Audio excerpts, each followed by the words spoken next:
Ladies and gentlemen, thank you for coming. This is the 26th annual conference in 2025 of Australians for Constitutional Monarchy. We decided at the time of the referendum, or immediately after the referendum, that we should hold a conference every year. And this is the organisation which has held one every year, ever since then, the only organisation. And I should tell you that this function today is featured on page 2 of the Australian. Who was able to see that, incidentally? Good to see. And the heading, it's by one of their senior editors, Dennis Shanahan. He says, "John Kerr a hero, ? Dismissed backers gather 50 years on." So John Kerr is being hailed an Australian hero for sacking Gough Whitlam, and the Senate blocking of supply dubbed an important tool in making government accountable. And that is the whole purpose of the theme of this conference. Thanks to the Prime Minister, Mr. Albanese, he's done what we're told some years ago was already happening to the Republic. We're told by Graham Richardson that if it weren't dead and buried, it was comatose. Well, very well then, Mr. Albanese has taken the Republic out into the backyard and strangled it for the time being, because we're not going to have a second referendum. Not yet. We were told after the first referendum that there would be a second referendum, and threats were made all the time about this, but whenever the party that wanted a referendum got into power, for some reason or other, they never held that referendum. The function today is really about what we're approaching now. It's the 50th anniversary of the dismissal. And it is very important from a constitutional point of view, as we will try to make out at this function. Our constitution is different from the others of the Westminster system. The accountability of governments is something which is a challenge to all constitutions, and it began to be achieved at the time of Magna Carta, when it was generally agreed that the king would be the subject of the law, that he couldn't make his own law. In the glorious revolution of 1688, the Stuart kings were taught that they couldn't dispense with the law. They thought that the king had the power to dispense with the law, to say that the law didn't apply to some people, or some parts of the law weren't in application. The fear that the Stuart kings were going to establish an absolute monarchy like France was so strong that eventually the king fled to France, and it was decided that with the king fleeing to France, that they would change the succession. And they did change the succession. Instead of the young prince, baby prince, with the king in France becoming the next king and being completely under the influence of James II, who would want an absolute monarchy, they decided to invite his daughter, Mary, to come across from Holland with her husband, the Prince of Holland, William, to become the king and queen, subject to their signing what has become known as the Petition of Right, or the Bill of Rights, that they would take the throne under conditions that it would be a constitutional monarchy. But after that, still, governments of the day were not really accountable to anybody but the king. It was the loss of the American colonies under Lord North, who was effectively the Prime Minister, that the House of Commons passed motions against the Prime Minister, motions of no confidence against the Prime Minister. He became the second Prime Minister to resign on the loss of a motion of no confidence. And like so many other things about the British Constitution, this then evolved into a constitutional rule.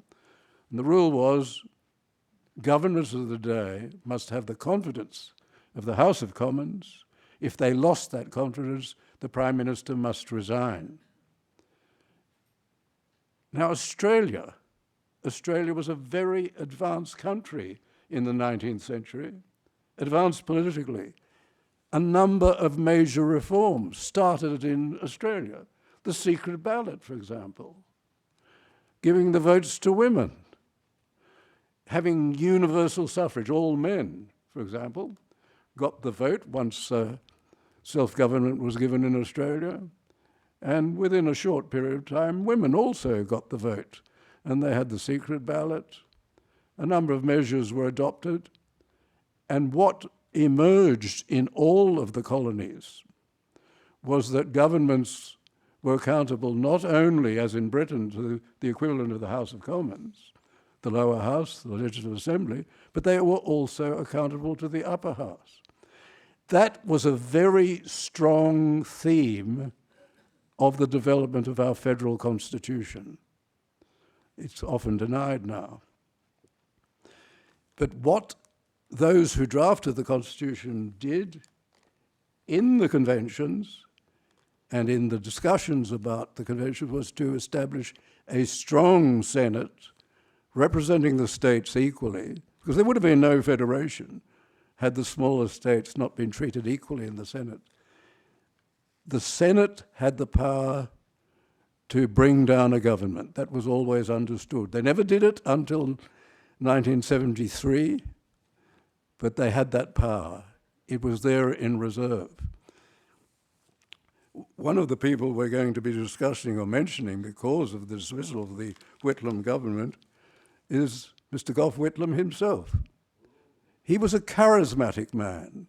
He was an impressive man.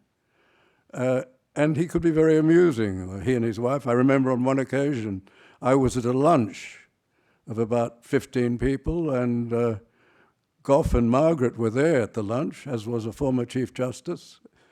Gough was rather rude to the former Chief Justice, I must say.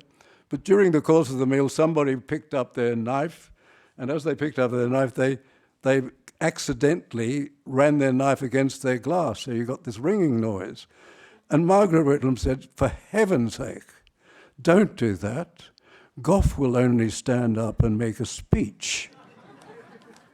They were a witty and amusing couple. But of course, Gough, from the time he got into Parliament, and while he was in opposition, was a strong believer in the powers of the Senate.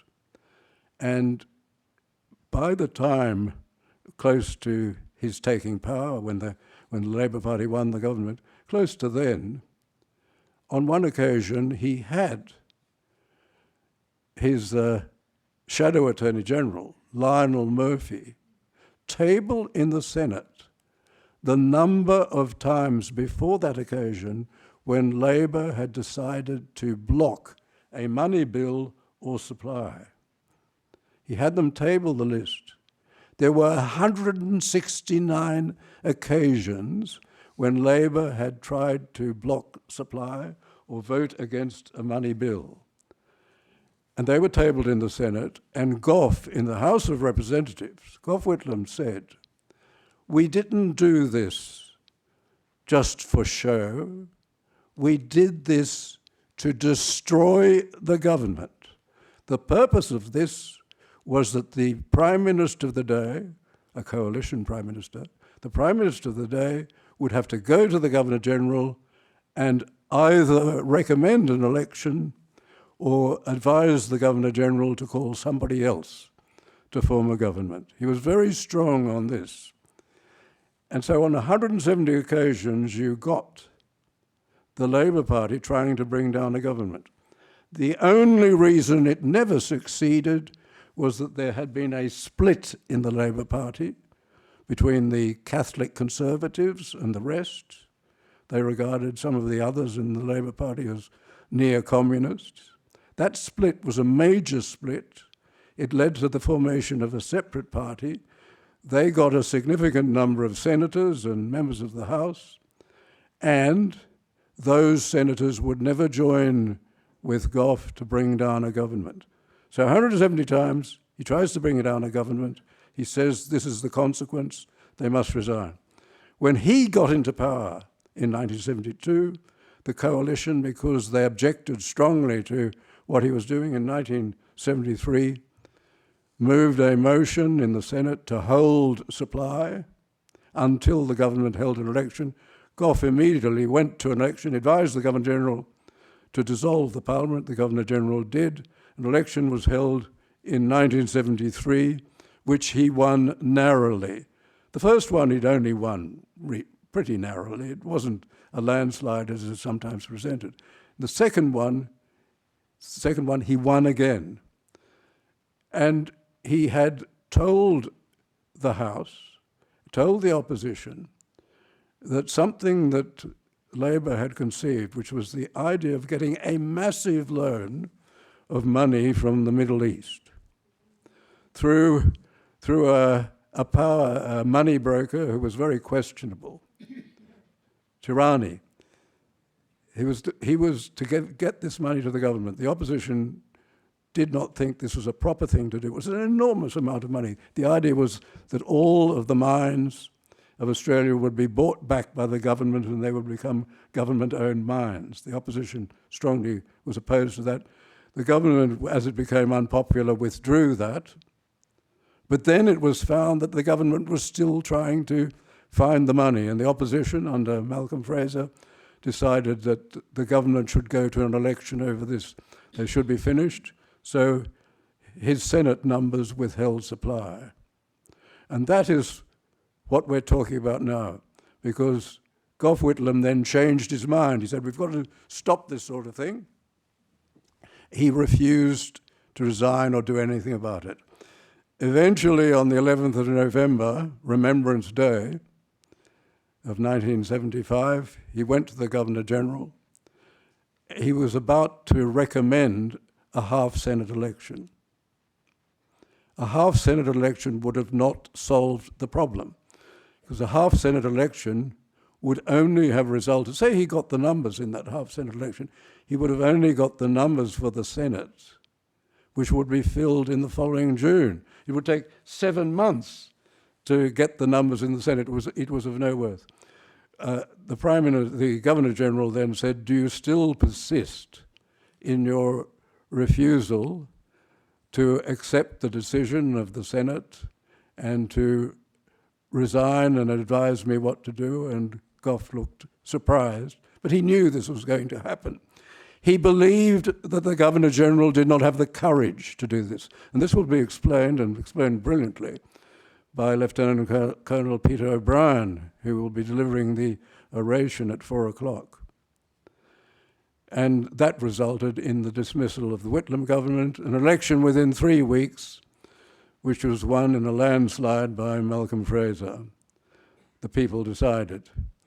So that was the situation. Mr. Whitlam seemed to have a wish to get money from the Middle East, because while he was in opposition, there was another stir, had nothing to do with whether he should be in power or not. There was another stir when he tried to get a vast amount of money from Saddam Hussein to fund the Labour Party so that they would have a lot of money for the next election. But that is just by the by.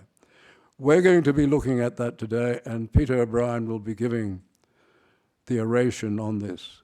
So we have a wonderful panel today, and we're going to, in this first hour, just discuss what the issues are.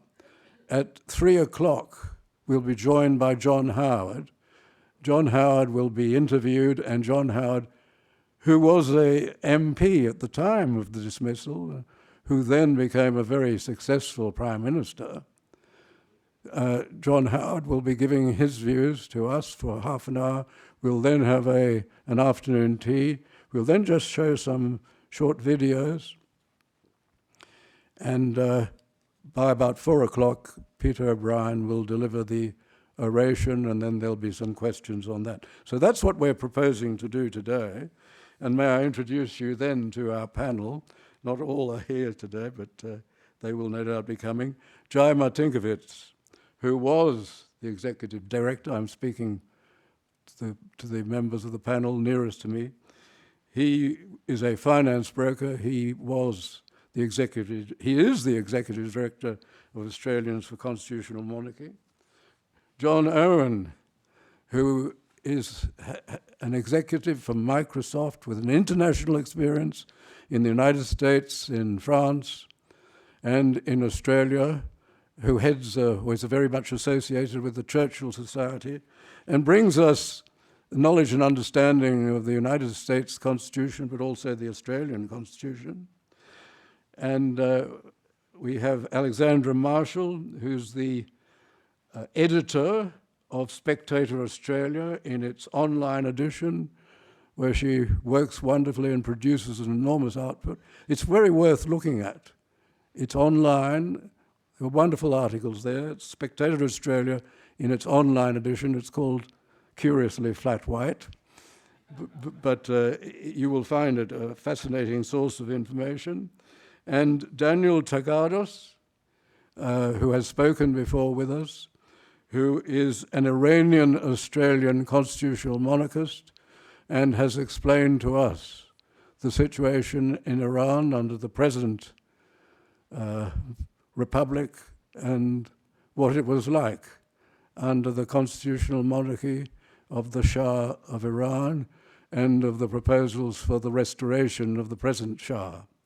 So I welcome the panel, and may I begin the panel? And I should give you some apologies.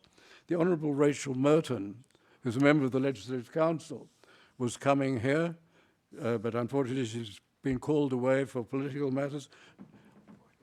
Yes. The Honourable John Ruddock, who's a Libertarian member of the Legislative Council, who is our host today. He unfortunately cannot come. He's got something to do in the country among the seats there. And I'm going to then proceed to the panel, and I'm going to ask the panel, what do you see as the principal ways in which we can make a government more accountable? We have this tool. We have the tool that the founders gave us. The tool is the Senate can be used to make a government accountable as well as the House. Governments always have a majority in the House.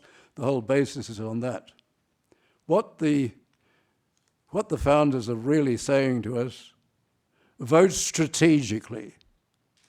Vote to choose the government you want in the House.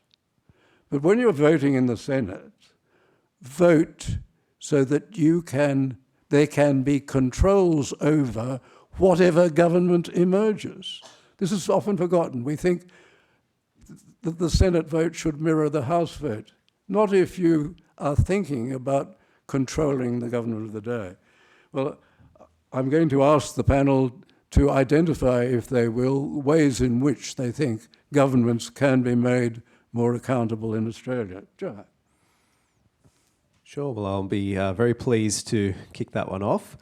So I think there's really two facets to that question. One is around governments that are already formed, but going more fundamentally than that, I think there's also an issue with the candidates that we have from which we choose. And we don't have, in a general sense, there are exceptions, but we don't have quality candidates to choose because it is essentially a duopoly between two parties. Very unlikely that a minor party would be able to obviously form government in its own right. And in different ways, the two major parties really offer us a pretty poor selection to choose from. So one thing that appeals to me is the ability for certainly members of parties to have a greater say and in a more meaningful way over who is pre-selected that the general population then obviously has as the candidates on offer from which to choose. And I think there would also be some merit, although it's certainly not something that has any precedent in Australia, but to some form of open primaries or something like that. once you then have those candidates put forward, of course, I think we would have a higher quality of our members of parliament, and I would like to hope we would have better laws that come forth from that. However, if we don't have good laws that are coming out, or if we see that there are things that enjoy popular support, which I guess the politicians aren't prepared to take up as an issue, then there should be tools for them to be held accountable between elections. And this is really the theme of a book that I was fortunate to co-author with Professor Flint on the issues of direct democracy, taking from Switzerland a bit of a cue, how they've been able to hold politicians accountable between elections, where if there's something that is introduced that does not enjoy popular support from the populace, that they have the ability to veto a particular law. And there's different mechanics around how that works, of course.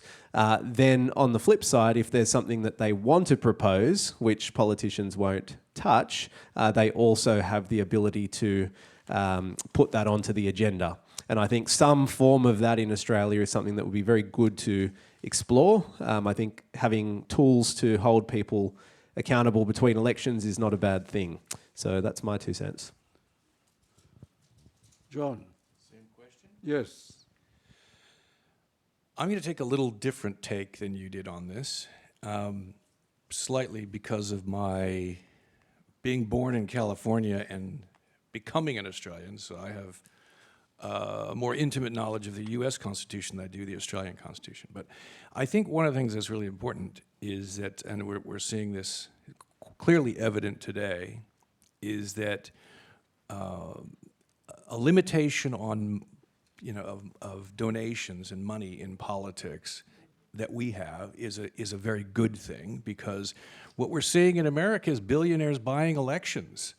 We're seeing super PACs and dark money and all of these kinds of things that are going on that aren't necessarily creating a government that's accountable to the people. They're accountable to the corporations and the tech companies and the tech barons and the billionaires. And I think that's something that is very important for us to continue to guard against in Australia.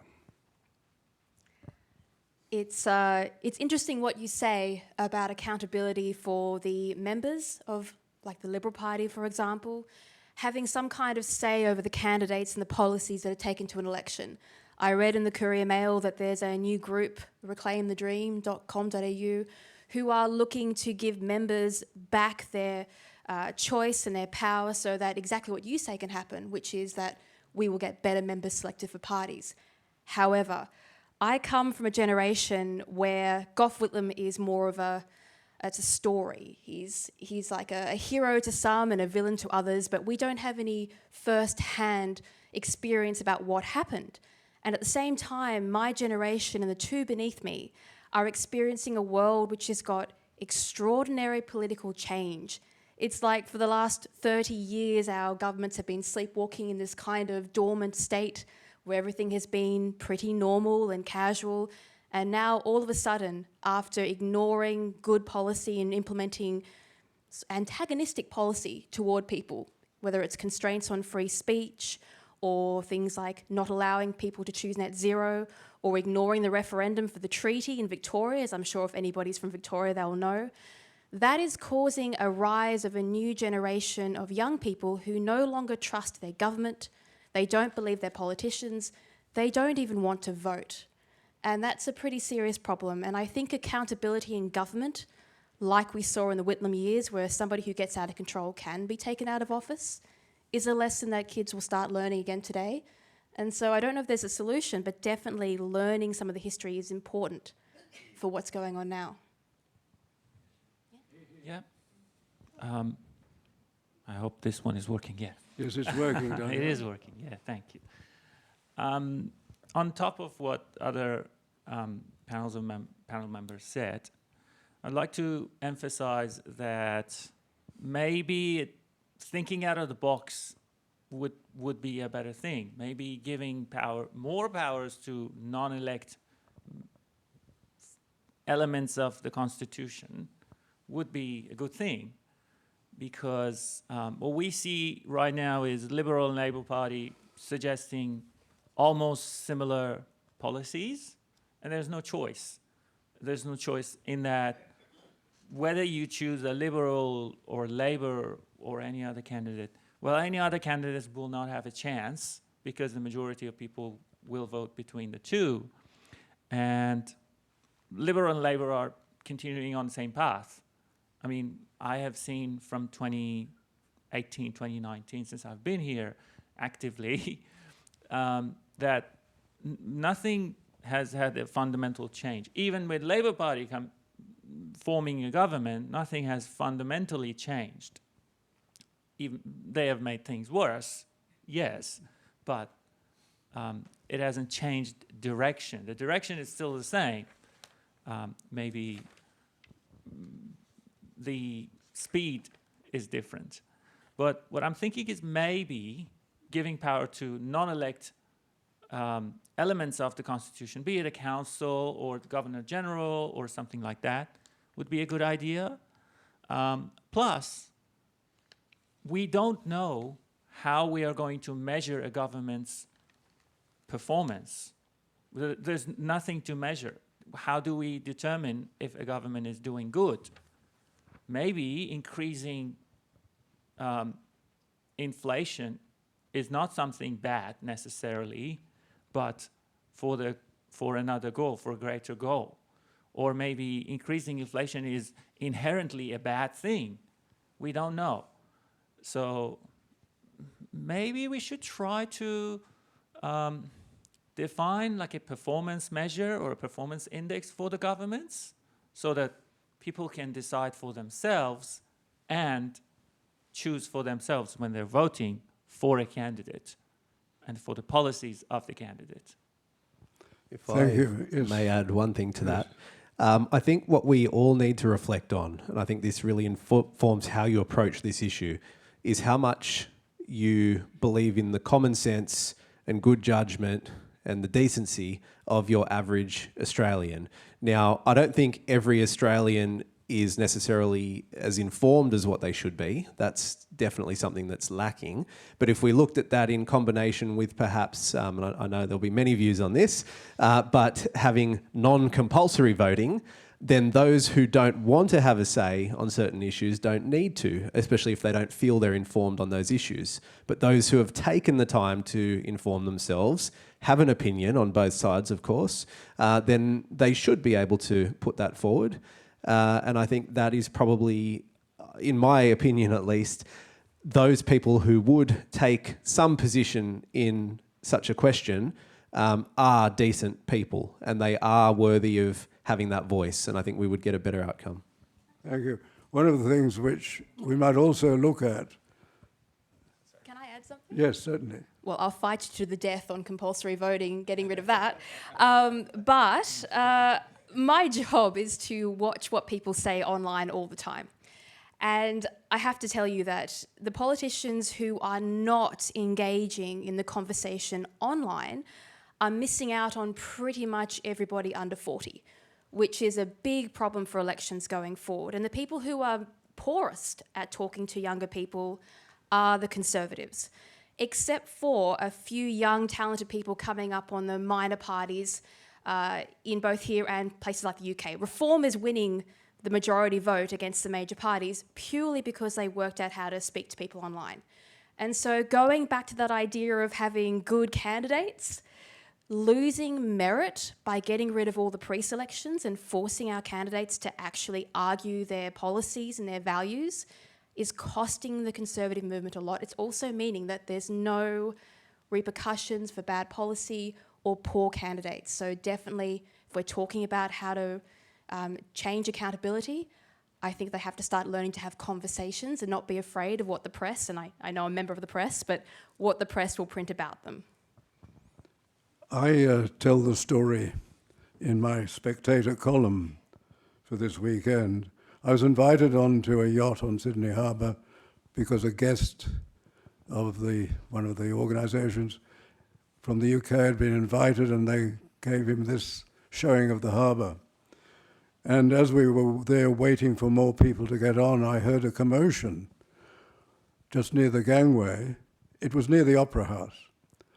And I very quickly realized about whom they were carrying on. And it was that they were expressing their adulation for Pauline Hanson. They were chanting, Pauline, Pauline, Pauline. Large numbers of particularly young people, young men. And she came aboard, but I've never seen, without a pre-arrangement, a politician being received that way, which is rather interesting. After every election, the Joint Electoral Committee of the Parliament examines the election and makes a report. And of course, a lot of what's in that report is what one or both parties want. I have no doubt that the next report will recommend many more politicians to increase the size of the Parliament. Now, I know you're all lying awake at night wishing that there were many more politicians.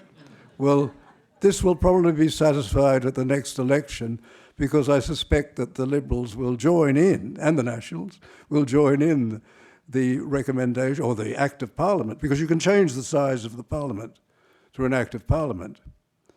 And it will involve a significant increase in the Senate. That's not what the government wants. The government wants to increase the House.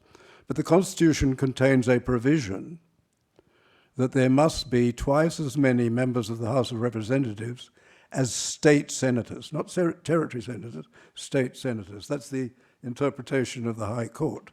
As you know, they amend or interpret or they amend the Constitution as they wish, and that's the interpretation. So we'll have many more senators. We have 12 senators a state. We're going to probably have 14, 16 or 18 senators a state. It'll be the same for all the original states, so Tasmania will have that, and that will produce 72 extra members of the representatives. This has the magical effect that the percentage of votes that you need to get into the Senate will fall. At the moment, you've got to get 14.3%. I had a friend, One Nation, who's standing in New South Wales. I watched how the preferences were flowing. People were saying, oh, various parties will win. It was between One Nation, which were getting the preferences from the coalition, and the Labor Party. The Labor Party would have got a third senator, or it would have gone to One Nation. It went to One Nation. And you get that on 14.3%, about 14.3% of the vote. If you have more senators, say you have 18 senators, it falls then, all you need is 10% of the vote. In a double dissolution, you need half of that. So in a double dissolution, they'll only need 5.2% of the vote. Not as low as this place, because in this place, to get into the Legislative Council, we have no Legislative Councillors present, so I can tell you, they only need 3.25% of the vote to get into the Legislative Council. Now, that means we're going to have many more senators. I was going to ask the panel, what qualities should you be looking for? If you're using your vote in the Senate, you're using it as the founders intended, use that to control whatever government is elected. I'd first say, well, how genuine are they when they swear the oath of allegiance?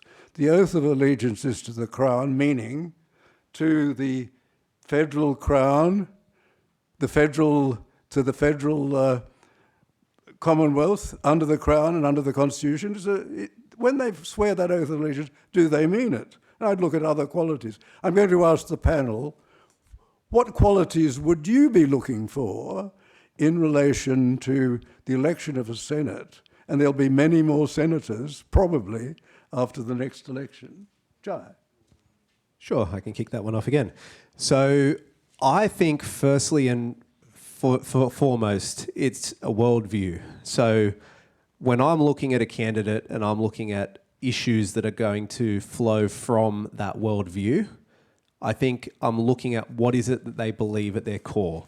So there could be, things on the fly, this particular issue and that issue is at the forefront. But if something comes onto the agenda that hasn't already been put there from the beginning, how are they going to respond?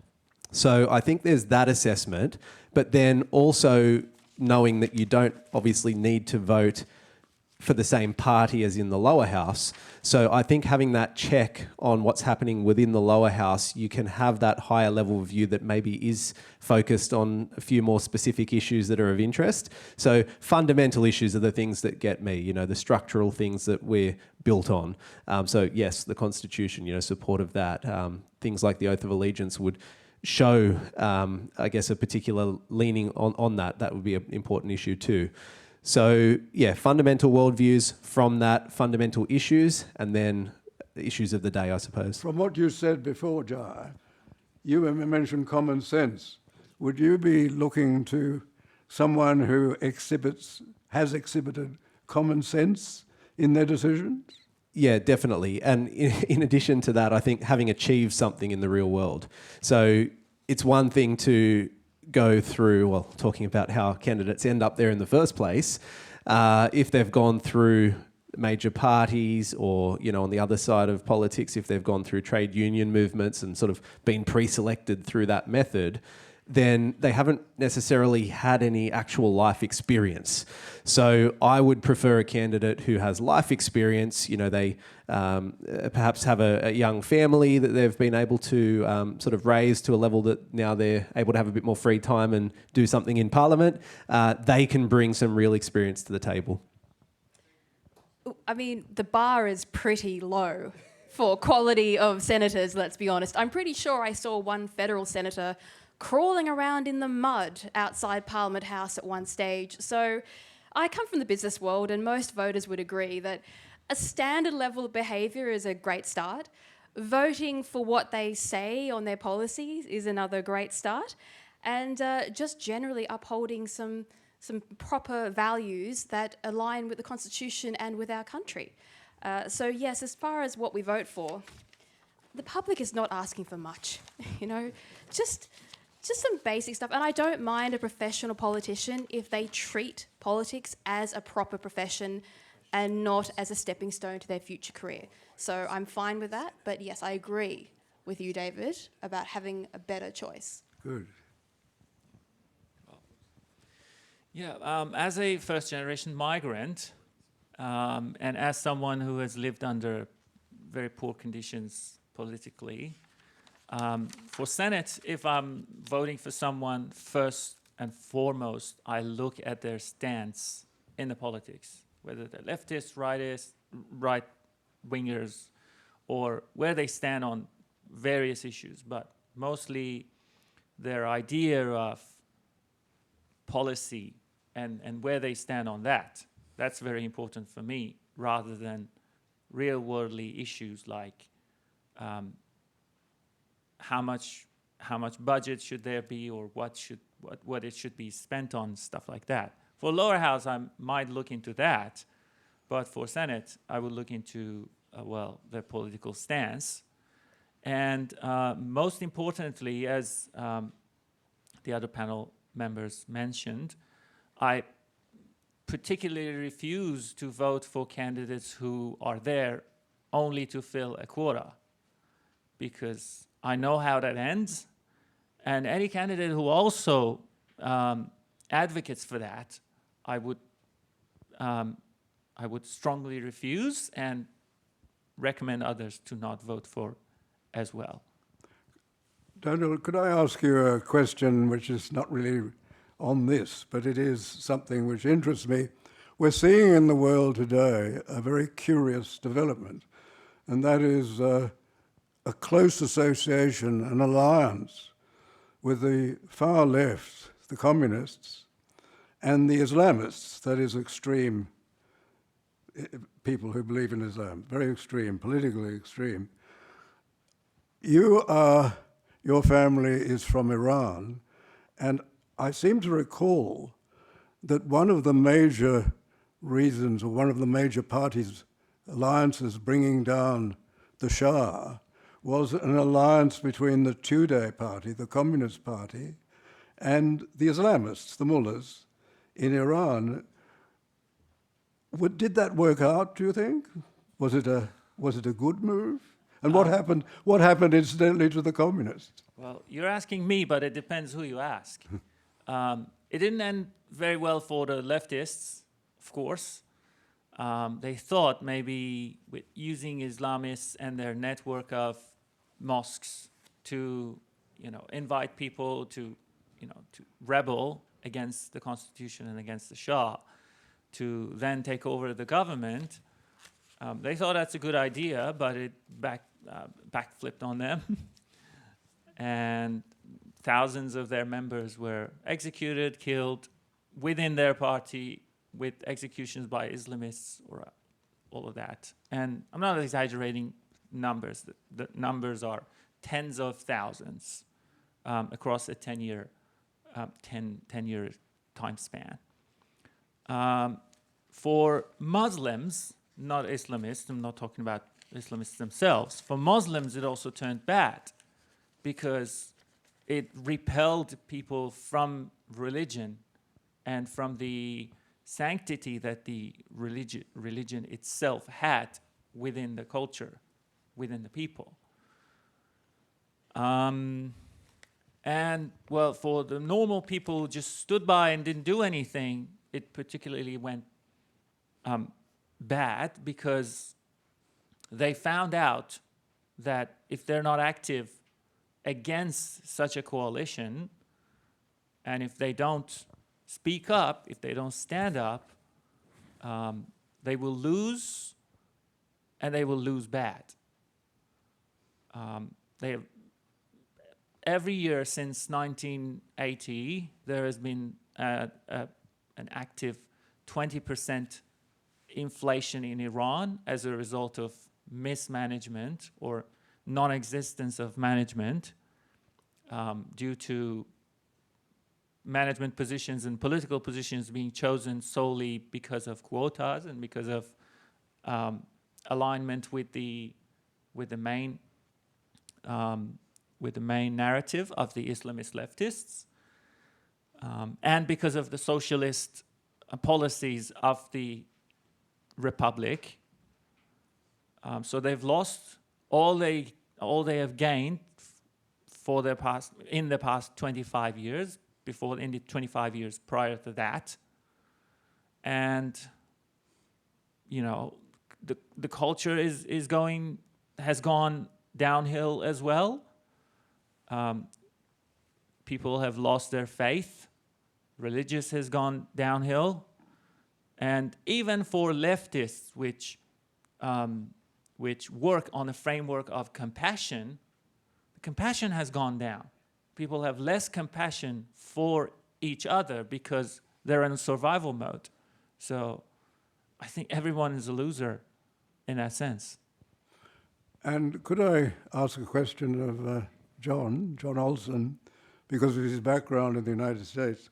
I mentioned that the Electoral Committee is likely to recommend a significant increase in the size of Parliament. That seems to be a likelihood, which is being mentioned, but we haven't yet seen a report. And because of the requirement, the nexus between the House and the Senate, this will mean that we'll have, instead of 12 senators, we'll have something between 14 to 16 to 18 senators. My question to you is, how on earth does the United States survive with only 2 senators a state? That's the question, isn't it? Will they survive? It's a very good question. There's been a lot of debates about that because obviously there are states like Montana, for example, that have 100,000 people versus Texas that have 30 or 40 million people with the same amount of senators. So there's been quite a lot of debate about that. I don't know that it will ever change in our lifetimes, but I... Should it? Let me ask you, what did the Romans do? Well, the Senate wasn't exactly elected by the people. I don't know if it will, and I don't know if it should. It's essentially, I guess, a an analogy would be the House of Lords in the, in the UK. Should there be life peers? Should there be, it's been changed. The size of that chamber has changed a number of times in the last decade or two, hasn't it? Yes. So, I couldn't tell you, but from my experience, I don't know what the impact of that has been. Any other views on that? Not on that specifically, but just on the point that we raised in the beginning about what was going on with the culture generally. I've seen former Prime Minister John Howard enter, and it reminded me that you are my Prime Minister. When I was a young girl growing up, I still remember that John Howard was the man who saved our family and the entire middle class of Australia.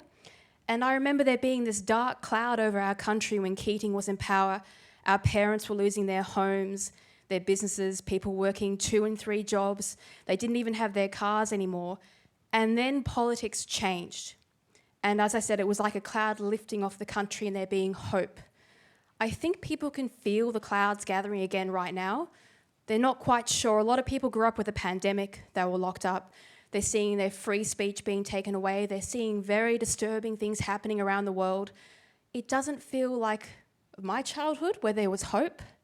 And I think everyone is looking for the next generation of hope in their political leaders. And that's what I think really the whole lesson of the Gough Whitlam era is, that there can be hope and things can change. So I know it's not answering your question, David, but I just thought I'd mention it.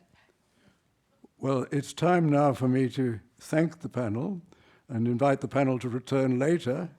But with Mr. Howard in the room, I should invite Mr. Howard, the 25th Prime Minister, to come up and we'll have a chat.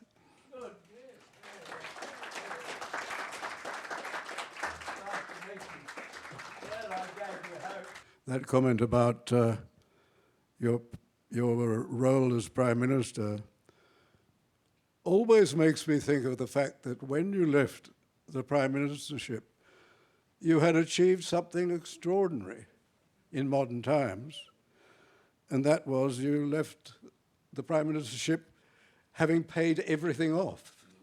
Now, that was extraordinary. How on earth did you do that? Oh, well, we stuck to our commitment to do it. And I had a very good treasurer in Peter Costello, and I had a lot of ministers who agreed. It wasn't just Costello and me. Tim Fisher, John Anderson, Alexander Downer, Peter Reith, they were all very committed. And we just stuck to our responsibility. We thought being free of debt was a pretty good start to be in. And I'm appalled at the debt we now have. It's terrible.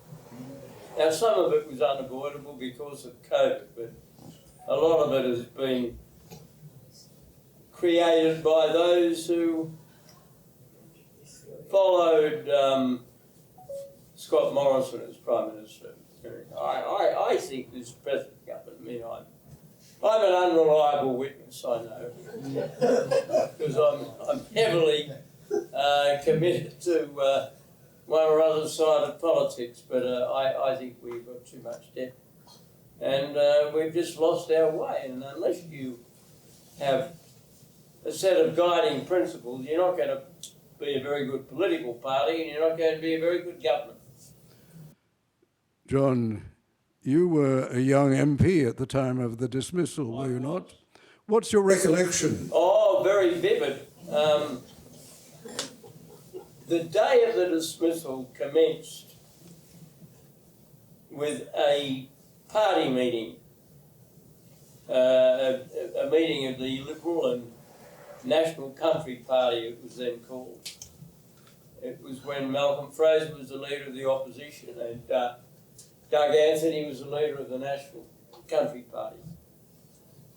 And we met, and there had been a meeting between Gough Whitlam, Frank Crean, who was then the designated Deputy Prime Minister. Oddly enough, the leader of the government in the Senate, Ken Reid, who was a very decent man, a very good minister. I'd have thought he would have been absolutely pivotal to what the then government was trying to do, but he wasn't at the meeting. There was a meeting between Whitlam, Crean, Fred Daly, Malcolm Fraser, Doug Anthony, and I think Reg Withers. I'm not sure about that. And they really discussed whether there was a way out of the deadlock. And neither Fraser nor Whitlam was going to retreat, so the answer was no, there wasn't. We then had a joint party meeting. And I remember Philip Lynch, who sadly is no longer with us, died at the very early age of only 50. Philip Lynch said he thought everything was coming to a head, which was an interesting comment. I don't think he knew anything, but he just, over his instinct, he said it to the meeting. And I remember sitting next to Peter Durack, who would later become an Attorney General in the Fraser government from Western Australia, Senator. And he complained that the senators were carrying all the odium and the pressure. And you fellas in the reps don't understand that. I mean, it's sort of a bit like New South Wales and Victoria or whatever, bit of internal shellacking. And then we just sort of talked, and then we broke up, and then there was one of those endless motions in the Parliament. A motion, I think, moved by the government and denouncing the obstructionist tactics of the criminal Fraser opposition, or something like that. You get my mood. And I was asked to take part in the debate, and I sort of put all the arguments and said what a terrible government they've been and so forth. And then we adjourned for lunch. And then I went out to the old Parliament. I went out for a walk, I often did at lunchtime, after I'd had something to eat. And when I came back, I was standing on the steps of the old Parliament House, and Frank Crean, who was a lovely, very, very nice, polite, gracious man, he shuffled past me and said, "Excuse me, John." And we had just come from the debate at the House, and he'd spoken for the government, and I'd spoken for the opposition. And I realised later that he was then going to the Lodge to join Gough Whitlam, who, after he had been dismissed, had his commission withdrawn by the Governor-General, had gone to the Lodge and ordered a big steak. Nothing wrong with that, but he, instead of convening a gathering of the most extraordinary thing, if I can fast forward, when Reg Withers was leader of the coalition in the Senate, moved that the supply bills be passed, Rick didn't know what had happened. He didn't know that Whitlam had been sacked. I mean, that's extraordinary. And he's the leader of the government in the Senate, and because he apparently said, "Oh, you've finally come to your senses, Reg." Well, Reg had always been in possession of his senses on this subject. And anyway, Crean was going, and then I wandered back into the Parliament. It was about 10 to 2. And I just talked in a very random way with some of my colleagues, and at about 10 past 2, the bells started ringing to reconvene the Parliament. And I wandered along the opposition lobby, and I remember seeing Malcolm Fraser stride in, and he was always a fairly tall fellow, and he took long steps. Most tall people do, but remarkable physiological characteristic. But and he had a book in his hand. I remember that, and I realised afterwards it was the Bible on which he'd been sworn. I didn't realise it then because I didn't know he was Prime Minister. And then bells stopped ringing. Before that, Vic Garland, who was the chief opposition whip, was the federal member for Curtin in Western Australia, a seat we normally held, but now held by Cape Cheney, one of the Teals. Yeah. He said to me, Kerr has sacked Gough. And I said, oh, seriously? And he said, yes, he has. And I thought, oh, that's interesting. Oh, golly. And so the bell stopped ringing. And the Speaker, Gordon Scholes, who had, in my opinion, did a great job. He was a Labor member for Corio, former champion boxer in the Royal Australian Navy. Really, yeah, a very worthy, decent man, and he kept control of the House in the most difficult circumstances. And he called Fraser.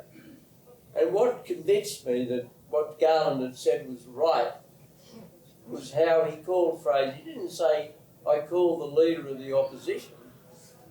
He said, I call the honourable member for Wannon.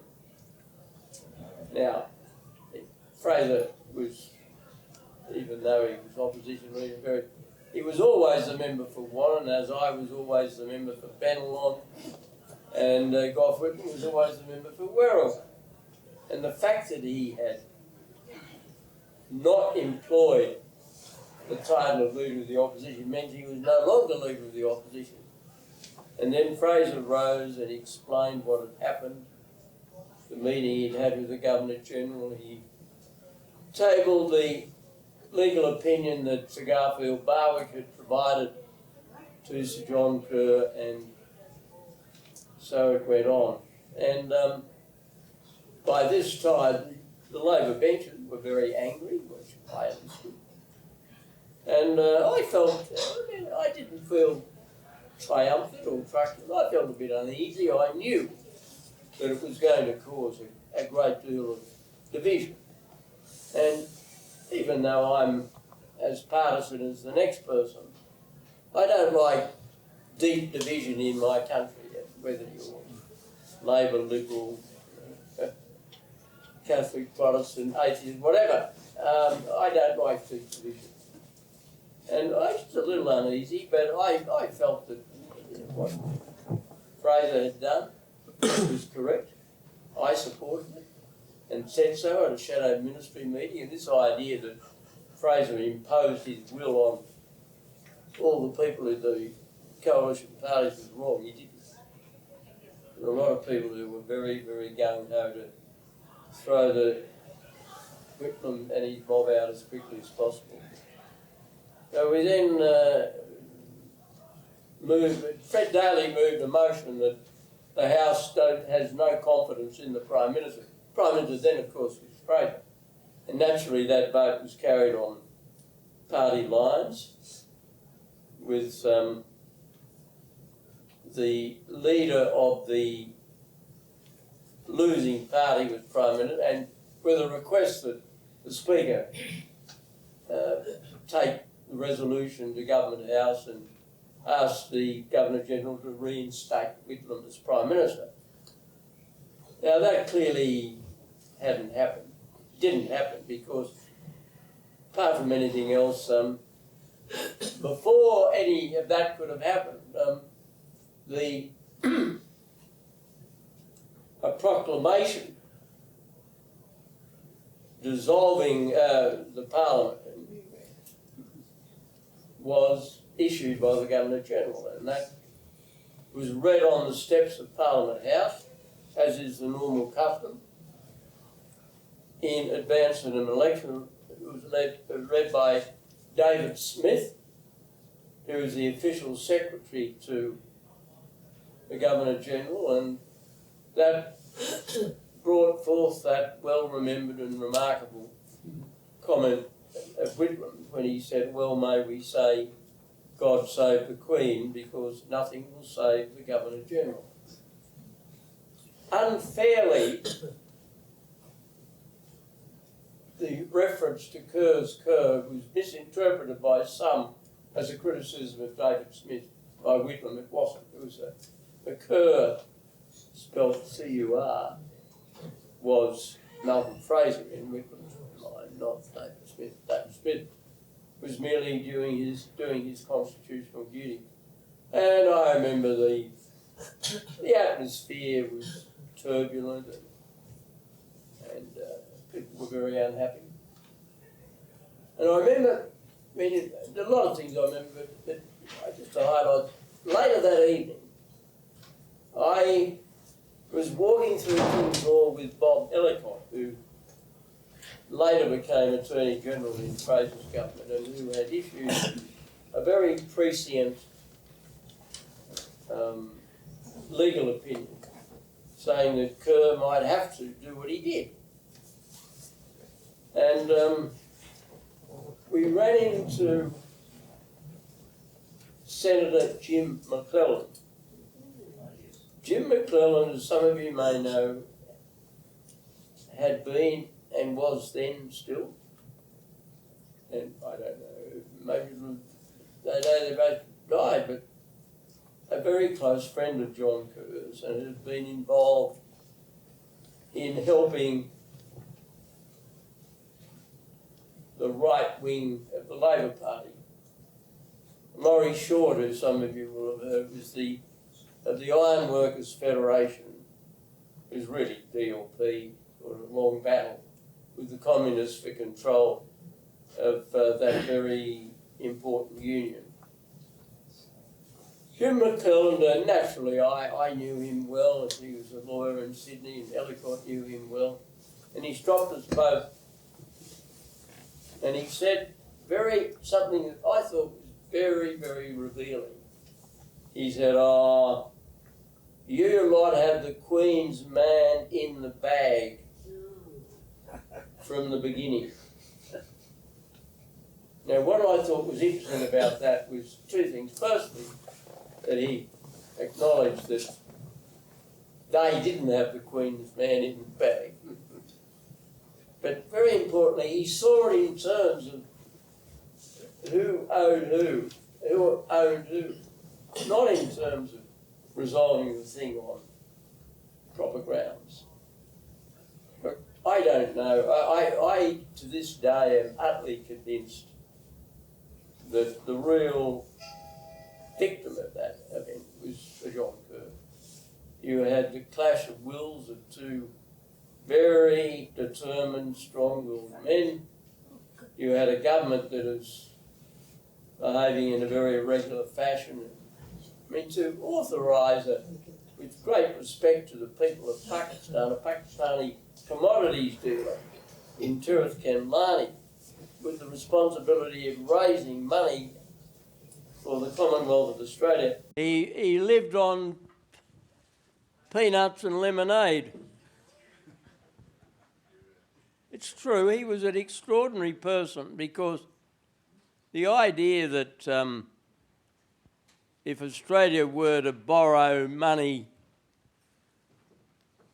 on its own account as the Commonwealth, the idea that we wouldn't do that through established banking concerns was extraordinary. And yet Morgan Stanley, which is a very well-known New York banking institution, not to be confused with J.P. Morgan, with which I had an association for almost 10 years.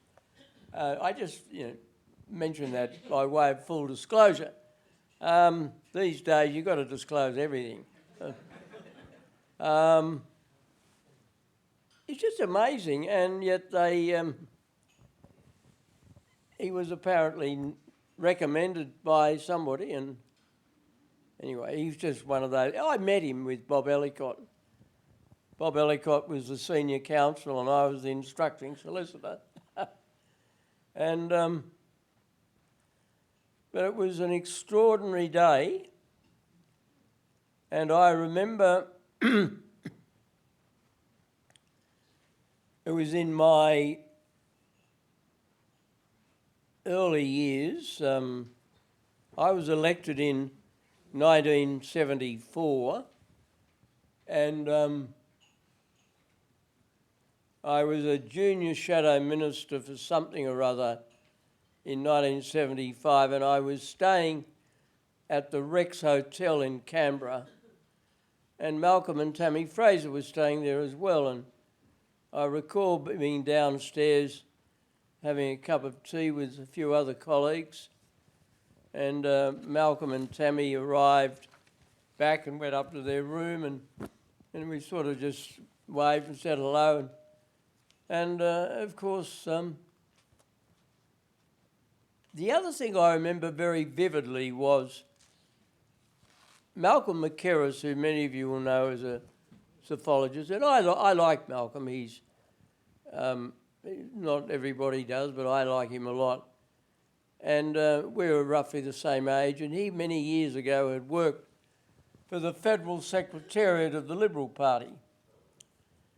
And he had built a reputation as a commentator on elections and a bit of a physiologist. And he came round to see me 2 days after the dismissal. And he said to me, "I hope you will enjoy the remaining 2 or 3 weeks of what will turn out to be a short-lived parliamentary career." I said, "What do you mean?" He said, he said, "the anger at the dismissal of Whitlam will be so strong and the swing against the Liberal Party so big that even your seat of Bennelong, which was reasonably, not blue ribbon, but reasonably safe, will be lost." And I said, "Well, I hope you're wrong, Malcolm." And he said, "Well, I'm not." And anyway, he did turn out to be wrong, and then he didn't make that prediction for another 30-odd years, and on the second occasion he was right, because I did lose my seat in 2007. But see, what happened was that a lot of people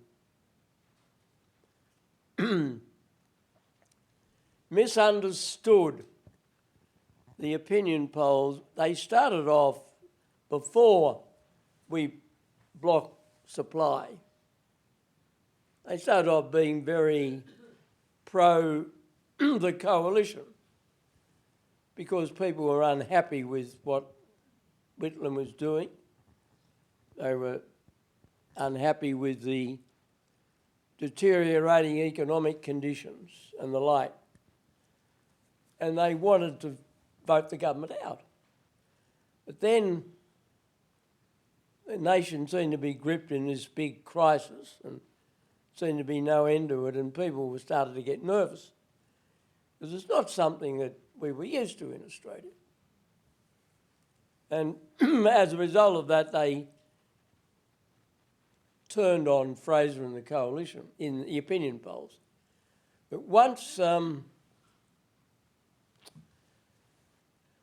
the dismissal had taken place and an election had been called, people knew they could have a vote, the opinion polls went back to where they had been. But that took a few weeks. It was a heavy campaign, and I thought that although I disagreed with his policies very strongly, I thought Whitlam behaved well. He was a very dominant figure in Parliament, I have to say that. He was the best all-round, and some of you will be horrified at my saying this, but he was the best all-round parliamentarian I've seen. He could debate well, he had a good memory. And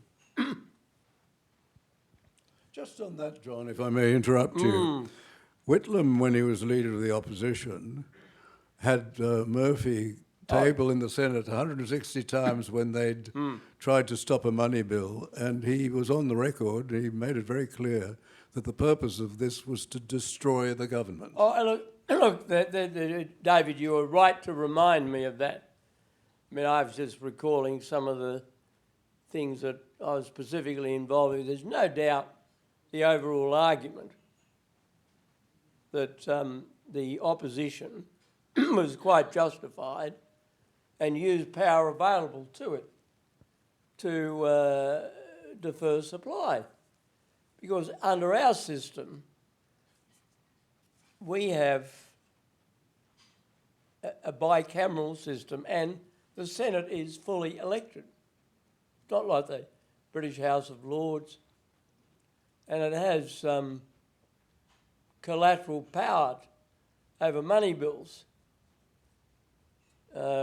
unlike the case with other parliaments. And I thought what Fraser did, although unconventional, and whether it was wise politically in the long run is a matter of personal opinion.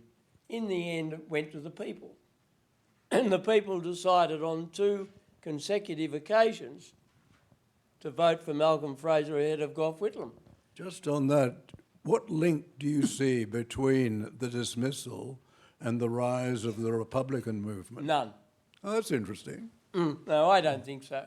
Look, my view on the Republican, I mean, it's well known, I was delighted that it went down in a heap. I don't think there will be another referendum on that issue in the foreseeable future. People used to say to me 10 years ago, do you think we'll ever become a republic? And I would say, ask me in 10 years' time. Now, they don't ask me anymore. I think it's very unlikely that the people will vote for a republic because the present, leaving aside any emotional commitment we may have to the monarchy, and for the lifetime of most of the people, in fact all of the people in this room, certainly in my lifetime, the reign of the Queen, which was quite remarkable, I just don't think people believe in changing something that works. There's an old saying that says that if it ain't broke, don't fix it. And it certainly ain't broke. And there's another reason why this country has what I call, excuse me, a very deep deposit of Celtic scepticism. We are far more a Celtic country than an English country. I can talk about our British heritage. The combination of the numerical contribution of the Irish and the contribution of Scottish people in Australia combined, and we are suspicious of people who want to change things. What's he up to? What's he really want? That's a frequent Australian response. And I think the defeat of that recent referendum was as much attributable to our Celtic scepticism about the wisdom of change as it was, as it was to anything else. Thank you so much. Just on that, could I remind you that when you went to the Constitutional Convention, which you had allowed to be established, when you went there and they came up with a model and it was passed, but it wasn't passed by a 51% majority, No. It was passed by a plurality, you said that would What be... do you mean plurality? That's one of these American expressions. I'm mixing with my friend down here too much. You mean a simple majority. Yes, a simple majority. It was Plurality. yes, it was anyway. Whatever happened, it didn't achieve what you had prescribed. But you said, and I remember you said it would be sensible to let it go to the people. And I remember you received a standing ovation. You were the toast of the Republicans, and there was a favourable editorial in the Australian. But when they lost. when they I lost. was a terrible man.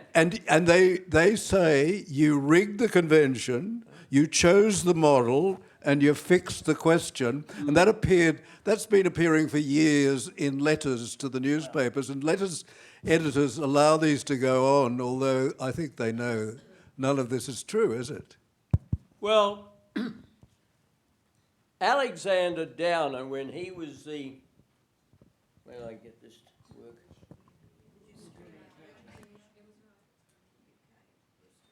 Is that better? Alexander Downer, when he was the opposition leader before me, he said in relation to the Republican issue that what he would do was have a constitutional convention, and if a consensus emerged from that convention to be put to the people, he would do so. And when I became opposition leader, I said that I would adopt the same approach as Alexander Downer had, because I thought it was fair and reasonable. Because at that particular time, there was a lot of debate, and opinion polls were suggesting that Australians might want to vote for a republic, and I thought the sensible thing to do, notwithstanding my own personal feelings, was to put it to the people. And so we had the convention, and to its great credit, David, you and Lloyd Wally and your other colleagues in the ACM, you ran a team and you got elected, and you argued for the maintenance of the current system. And you argued very effectively. The Republican movement, which was led part by Malcolm Turnbull and Neville Wran, the late Neville Wran, and others, they were arguing for a republic. They said it was largely a Republican model in which the president would have the nominal powers now possessed by the Governor-General. Otherwise, there wouldn't be much change. But there was a separate stream of support for a directly elected presidency, which, of course, alarmed a lot of the mainstream Republicans because they realised that that would be seen, as it was, as a major change to our system of government and not just change in the titular head. And it would really create two separate mandates. And anyway, there were a lot of people supported that. A lot of the Labor premiers did. Peter Beattie, Queensland, Jeff Gallop from Western Australia. I think Mike Wran, spelled R-A-N-N, not W-R-A-N, from South Australia. And I think the Victorian Premier then was Kennett, I think. Yes, it was. The Victorians were, some of them were Republicans, some of them were confused, and some of them were supported this weird and wonderful, I use that derisively, model called the McGarvey model, whereby you asked a panel of retired governors, chief justices and so forth, to pick the head of state. I mean, it was extraordinary, I thought. Anyway, that didn't get far, although a few people who like to forget it now supported it very strongly. They don't like to be reminded of it, they do. And anyway, they did. Now, anyway, there was a lot of toing and froing, and in the end, it seemed to me, although the model had was a plurality or a simple majority, the best it had may have been short of that, but it was way ahead of any alternative, and I thought, well, I'd better promise to have a referendum on that model. Otherwise, forever and a day, I will be accused of denying people a say. So that's what came out of it, and it's ironic that when I put it up and it was defeated by 55 to 45%, I was then blamed for rigging. Now, the actual question that was put to the people was always, it was referenda, you have a legal summary, and what was put was a fair summary of what was proposed, and it was defeated, and because of that, I was then later blamed. I was, oh, if he hadn't interfered, it would have been carried. Now, it wouldn't have been carried because there was never a simple majority for a republic. There was always, and bearing in mind that this came after a number of years in which the royal family actually, I think they're going through a tough time at the moment. It was much worse then. I mean, somebody even set fire to Windsor Castle. It was terrible. And anyway, we had the debate, and I think about 80% of the parliamentary members of the Liberal and National parties supported the status quo, the monarchy, and 20% went the other way. The Labor Party's official policy was Republican, but a lot of them must have voted the other way or run dead or something, because I remember on the night of the ballot, my electorate of Bennelong, majority of people voted for a republic. And one of the interesting things about that referendum and the voice referendum was that the inner city seats in Sydney, such as Wentworth and Bradfield and North Sydney and Warringah, as well, they're Liberal seats, as well as Sydney and Grayndler and other hard luck Labor seats, they all voted for a republic. Yet by the time you got to Borkham Hills and Cronulla, common sense emerged and they all voted for the monarchy. Those people in Cook were very sensible. We won 72% of the electorate. In where? You? In Australia. The no case won in 72%. Oh, 72 electorates, yeah, 72%. but... No. Yes. No, that's not right. I'd I'd like to believe it's right. I will demonstrate it. I But will demonstrate it, but not here. what do you mean you'll demonstrate it? You're either right or wrong. Oh, well, I'll show you. I'll send you the electorates. But you mean each electorate? Yes. Yeah, but you can't do it that way. It doesn't count constitutionally, but it certainly counts when you tell people. Yeah, and unless Except when I the tell people you. don't believe you. Anyway, look, the fact is we won. Let's not argue about how we won or whatever. To aggravate you, let me say we won 100% of the states. You have to win 6 states. Oh, You yeah. have to win 4 states. We won 6 states. Yeah, well, that's... 6 out of 6 is 100%. You mean to say there was a no majority in 72% of the electorate? That's what I mean, yes. Yeah, well, but I didn't. I had one. But which election did you vote in? Wentworth, I am embarrassed to say. Wentworth. Yeah, well, I voted in Bennelong. We both voted the same way. Yes. No, that's not 72%. No, That's 100%. But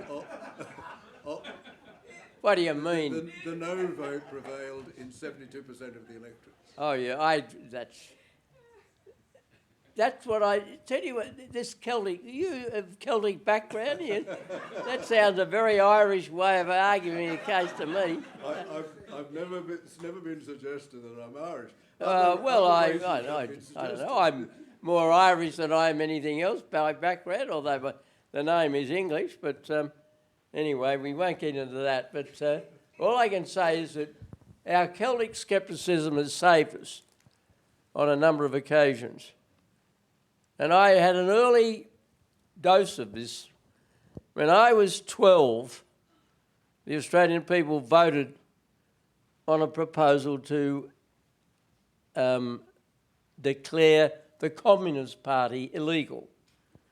Communist Party referendum in 1951, put up by that great Australian and Scottish background, Robert Gordon Menzies. And I remember it was the only time my parents voted differently. They were both very strong Liberals and a very conservative political reaction. And my father voted yes. My mother said, I remember them arguing about it briefly. He didn't want to argue too much in front of the children, but and Dad said, well, he's voting yes. Mum said, I'm not going to vote. She said, Menzies wants too much power. Why does he want it? Why you know, this was his Celtic scepticism. What does he really have in mind? That's it all. He's just for the good of the country. And of course, at this particular time, communism was a big worry. They'd just taken over China. They controlled the big unions in Australia.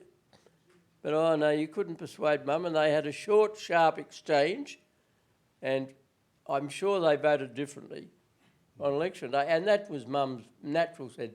She said, you never want to change something that works. I suppose it's pretty common sense, Celtic or otherwise. Anyway, now, what's your next question? Well, just briefly, and I think this will have to be the last question, but because we are to hear our friend Peter O'Brien deliver the Neville Bonner oration. But my final question really is, do you think the Republic is dead and buried, and what should we in ACM do? Well, I don't think any change is ever dead and buried, and I think those who oppose change are mistaken if they lapse into that complacency. But I think what you have to do is remain ready for a resumed conflict. I don't think it's going to happen in a hurry. I think there was a huge expectation on the part of many Republicans that the death of Elizabeth II would herald a rethink of the monarchy, and that the whole basis of Australia and Britain and New Zealand and Canada, etc., support was based on overwhelming affection for the Queen, and that was very strong, very strong. But it's obviously runs deeper than that, and I think the other thing that, and I say this very carefully and with great deference to any Americans who may be with us today, that I do think that what's happened in the United States with Trump versus Harris, and I think the American political system has been under the microscope a lot more than usual. And people think, gee, we don't like that system, ours is better. I think that is a factor. I think a lot of Australians would say, why would we get rid of parliamentary democracy? Because it's got one thing that the American system doesn't have, it's very flexible. I mean, I think back to when Richard Nixon was in trouble. And whatever you may have thought of him, he became really, in fact, too hot to handle. But there was no easy way out. Whereas with our system, if he'd been a Prime Minister, the party just would have met and replaced him with somebody else. And that shows the beauty of our system. And so I think anything to do with upending our system is a bit of a no-no, and I think that's very good. But I don't think, David, that it's going to occur. Well, even the member for Grainler has said, the Prime Minister has said that he's not going to propose any referenda, and I think the Voice defeat was very heavy, and I think it demonstrated the extraordinary reluctance of the Australian people to embrace any major change because they think this country is pretty stable, pretty cohesive, has a remarkable amount of social tranquility, and why on earth should we import a different system? And part of the explanation for that stability is the monarchy. It's not the only part, but it's part of it. And I think if we continue, but I don't suggest for a moment that you wind up the affairs of the ACM, definitely not, because you never know, things can change. I thought there was a remarkable change in the lead up to the referendum in '99, because in the earlier part, I can remember when the issue first came up, we were in opposition. And I said, well, you can't do other than support the monarchy. Some of my colleagues who would like to forget it said, oh, John, you're out of touch. That was the favourite criticism, you're out of touch. So anyway, the people decided, and I think in the foreseeable future they would decide again with an even bigger margin. And I have two very happy recollections of the conjunction of sporting victories and political victories. One of them was in 2001 when the British, they called the British Lions, came to Australia. They played their third test match at Sydney. It was the day of the by-election in Aston, in Victoria. Everybody was predicting that we were going to lose the Aston by-election. We won it. And then on top of that, we also won the, we defeated the British Lions heavily in Sydney. And I have a strong recollection of Tony O'Reilly, that great Irish wing three-quarter who played for the Lions many years earlier. He came to Australia to talk about the ownership of newspapers, but he really came to follow the Lions, and he was lording it over me at the meeting he attended to plead the case of his paper. And he turned up on the Saturday night and he was all cock-a-hoop. And as we emerged victorious, he had to come out on the centre of the field and he wouldn't go near me. He just said, oh, terrible. Well, I had great pleasure handing John Eales, that wonderful Wallaby man, wonderful, probably the greatest Wallaby we've ever had. He accepted the trophy. And then, of course, in '99, that coincided, our victory in the Rugby World Cup at the Millennium Stadium in Cardiff over France coincided with the referendum on the Republic. And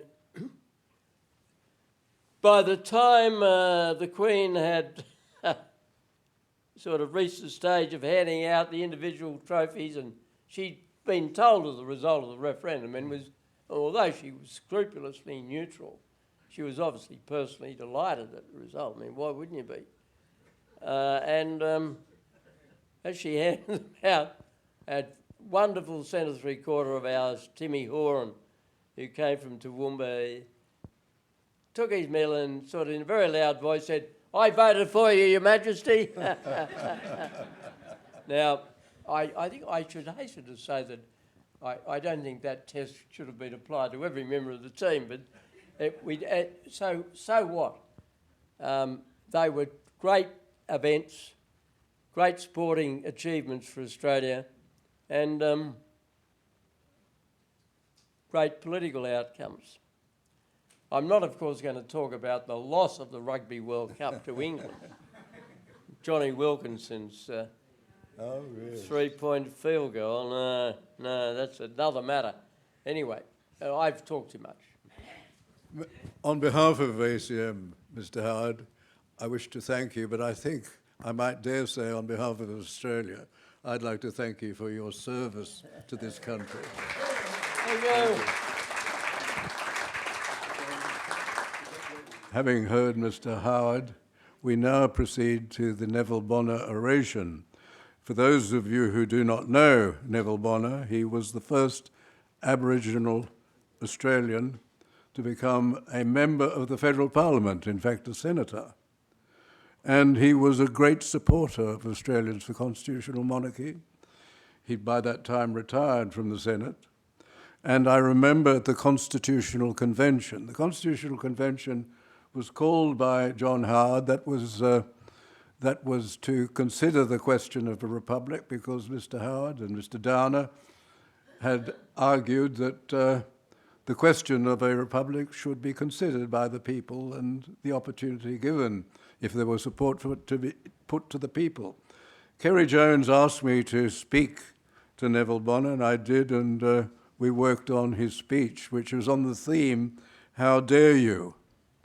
And I thought that was the theme that he would probably want, because I could see that he felt that something great had been given to the Australian people by the settlement, and that was part and parcel of the Australian country, and he was a great supporter of that. So one day I'm going to consider suing Greta Thunberg for breach of copyright. I am delighted today to introduce to you Lieutenant Colonel Peter O'Brien. He's now retired, so I must say retired after Lieutenant Colonel, who served this country with great distinction, particularly in Vietnam. He'd been to the Royal Military College, Duntroon, and he'd served, as I say, as a platoon commander in South Vietnam with the Royal Australian Regiment. He served in the Australian Army for 21 years and emerged with the rank of Lieutenant Colonel. Since then, he has been really extraordinary. He did graduate diplomas in computing and military studies, and spent many years in business and scientific computer sales, and has become a significant contributor to Quadrant and to The Spectator. He's written a number of books, including one which is particularly relevant to today, and that is Victim or Villain, and it is a defence of the reserve powers and of Sir John Kerr. Ladies and gentlemen, it is with great pleasure that I introduce my friend, Peter O'Brien. Yeah. Thank you. Thank you very much, David. Thank you, David. Before I start, something that this discussion previously has prompted. What does the ACM do in the event that the Republic is certainly dead for the moment? Well, my belief is that the Republic is not the only threat to the Constitution. I think our Constitution is to some extent being undermined by other developments, and one of them is the vilification that Sir John Kerr has suffered ever since November 1975. I believe that's designed partly to weaken the reserve powers and to intimidate Governors-General from using them in circumstances where they may be required. I suspect I might say a few things that might offend Mr. Howard. I might be a little bit out there, but I apologise for that in advance. Next Tuesday marks the 50th anniversary of the occasion in which the Governor-General, Sir John Kerr, legitimately employed a power granted to him by the Constitution to resolve an intractable political impasse and secure to the Crown properly appropriated funds that it required to carry on the business of government. For that, Sir John Kerr has been mercilessly pilloried up to and beyond the grave. Not just for his decision on that day, but for also being in possession of just about every human failure you can possibly imagine. Let me make one point very clearly right at the start. Sir John Kerr did not deliver us from a grossly incompetent government. The Australian people did that. Sir John Kerr merely gave them the opportunity to do so, and I stress that was a byproduct of, not the motivation for his decision.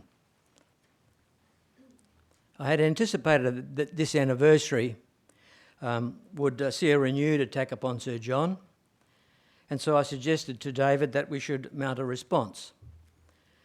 What I didn't anticipate was a three-pronged assault: a new biography of Whitlam, a Sky News documentary, and a day-long spectacular by the Museum of Australian Democracy, which will be live streamed from Old Parliament House next Tuesday, a day long. This day-long spectacular is chaired by Barry Cassidy. It includes such partisan players as journalists Paul Kelly and Troy Bramston and academic Professor Jenny Hocking, all fierce Kerr antagonists. So you can imagine the sound and fury that will engulf the parliamentary triangle on that day. Inspector Javert never pursued Jean Valjean with half the persistence that Paul Kelly and his minion Troy Ahab Bramston, as I call him, have brought to the task of, quote, maintaining the rage, unquote, against Sir John Kerr. It seems that no amount of dirt is enough to dig up on Sir John Kerr. But, for example, Troy Bramston, having scraped the bottom of the barrel in that respect, has hit upon a new line of attack. He reveals in his new biography of Whitlam that the great man, far from being the arrogant so-and-so we've always thought him to be, was actually shy, diffident and naive. You couldn't make this stuff up. The timing of the release of this new biography suggests to me that Whitlam's most notable achievement was getting sacked, despite his stature as a parliamentarian, as we know, and many other qualities. Even if you were a Whitlam supporter, that rage that is being maintained and its latest manifestation from the old Parliament House is out of all proportion to what actually happened on that day. An important and controversial event at the time, it should by now have been relegated to the realm of pub trivia.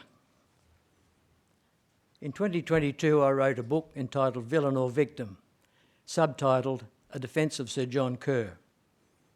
My book was a response to the most vitriolic attack ever mounted against the former Governor-General in a book called The Dismissal in the Queen's Name by Paul Kelly and Troy Bramston.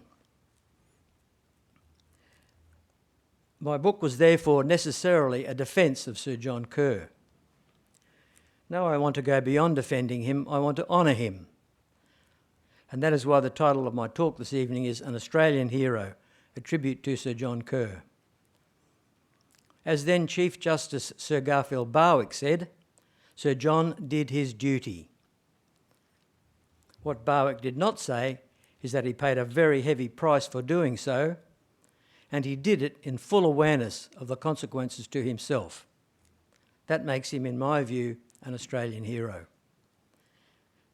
And what was that duty that Sir John Kerr did? It was not, as Kelly and many others claim, to sack Prime Minister Gough Whitlam. Kelly and Bramston go out of their way to imply that the thought of dismissing Whitlam dominated Kerr's thinking, that he was planning it from an early stage. They suggest that Kerr took the position to satisfy his vicarious but unrequited ambition for a political career. They talk about his, quote, elaborate fantasy life, unquote, as a politician. The suggestion is that Kerr, unsatisfied with the heights he had achieved in life, attaining the highest possible unelected position in the land, was determined to go out with a bang and to take Whitlam with him. Throughout their book, they refer repeatedly to Kerr's dismissal project, a project. Now, most people will remember that in an attempt to bypass the Senate, which had blocked supply, Whitlam proposed a scheme to borrow money from the banks to tide him over until either a new Senate was elected, or the coalition backed down and approved supply. As long as he persisted in this course, Whitlam's dismissal was inevitable. He brought it upon himself. I believe that it's possible he even engineered it. Or at the very least, he acquiesced in it when, at the last minute, he refused to back down and advise a double dissolution. Had he done so, Sir John Kerr would undoubtedly not have withdrawn his commission. Sir John would much rather have been able to resolve it in that way. Kelly and Bramston deploy a number of subterfuges to undermine Sir John's actions and his character. A prominent theme in their book is that Sir John should have warned Whitlam that he risked dismissal, and not doing so constitutes an ambush. It's a complex issue which I cover extensively in my book, so I just want to make 2 points here. Whitlam was well aware that he risked dismissal because he joked about it on at least 3 occasions in public. He just didn't believe Sir John Kerr would have the courage to do it. And for his part, Sir John feared that if he made explicit a threat that he knew Whitlam was already well aware of, then Whitlam would petition the Queen to recall him and replace him with another Governor-General. That would have involved the monarchy in a local political dispute, and Sir John Kerr would have walked through broken glass to avoid that.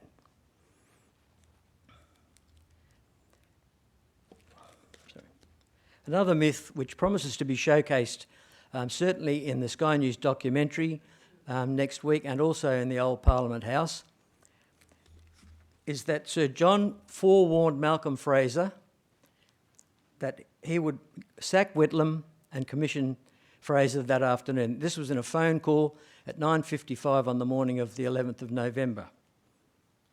They call this a betrayal of Whitlam because they claim it gave Fraser a tactical advantage over Whitlam. In particular, that he could use this information to bolster the nerves of coalition members who might be wavering and considering granting supply. This is another complicated story, so I'll just be giving you the general essence. In his memoir of 1978, Sir John Kerr states that his call to Fraser that morning was solely to ascertain if there had been any change or softening in the position of the coalition.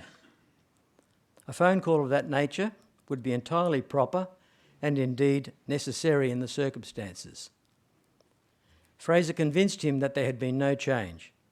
They would not grant supply unless an election for both houses was called. Now, in the couple of days prior to this, Kerr had come to the conclusion that if neither Fraser nor Whitlam backed down, he would have to use his reserve power to resolve the impasse. At this point, his allegiance was to the Constitution, not to Whitlam. This was not a betrayal, as you will hear propagated next week. Until 1987, Fraser explicitly concurred with this version of the phone call. He even told journalist Alan Reid that he had had no warning of the dismissal. But for some reason, unknown reason, he revised his version in 1987 to state that he had been forewarned that Whitlam would be sacked and Fraser would be appointed caretaker PM, and that the Governor-General had extracted from him agreement to a number of conditions. He claimed he made a handwritten record of this conversation listing the conditions he had agreed to, but that he had lost it. This kicked off a round of claim and counterclaim. Sir John always maintained until his death in 1991 his version of events.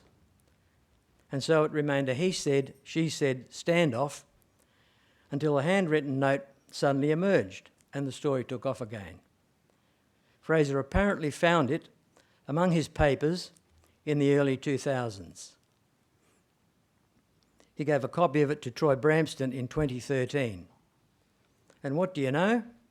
at about the same time, a photocopy of the note, purportedly made by Fraser's assistant Dale Budd, on the afternoon of the 11th of November, also came to light.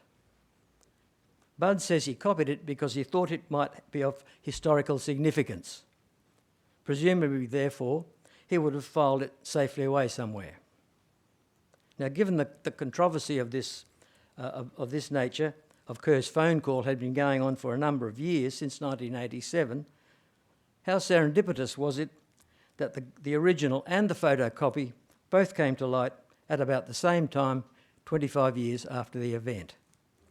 In fact, David Flint and historian Michael Connor have both advanced alternative theories to explain the note.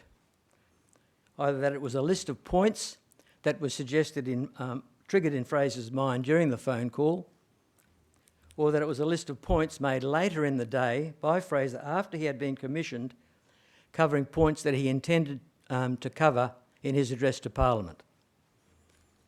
I've covered this issue at some length because from the advanced publicity, this is going to get a big airing next week, and I thought it might be worthwhile to put the alternative view. In the interest of brevity, let me just state that the provenance of the note is highly suspect. One of many question marks is that it includes two conditions relating to the loans affair that Sir John did not impose on Fraser later that day when he commissioned him, but which Fraser included in his speech to Parliament. That's all very well, but even if it had eventuated that way, Fraser did not make use of the advantage purportedly conferred upon him. And that was confirmed by Mr Howard earlier on today, that the party room had no knowledge. If Fraser believed that he was going to be commissioned later that afternoon, the party room were not told of it. I think that's correct, Mr Howard. So, as a result of this call, Fraser did nothing that he might otherwise have done. Fraser, first of all, knew that Kerr might dismiss Whitlam because that is what they had been angling for.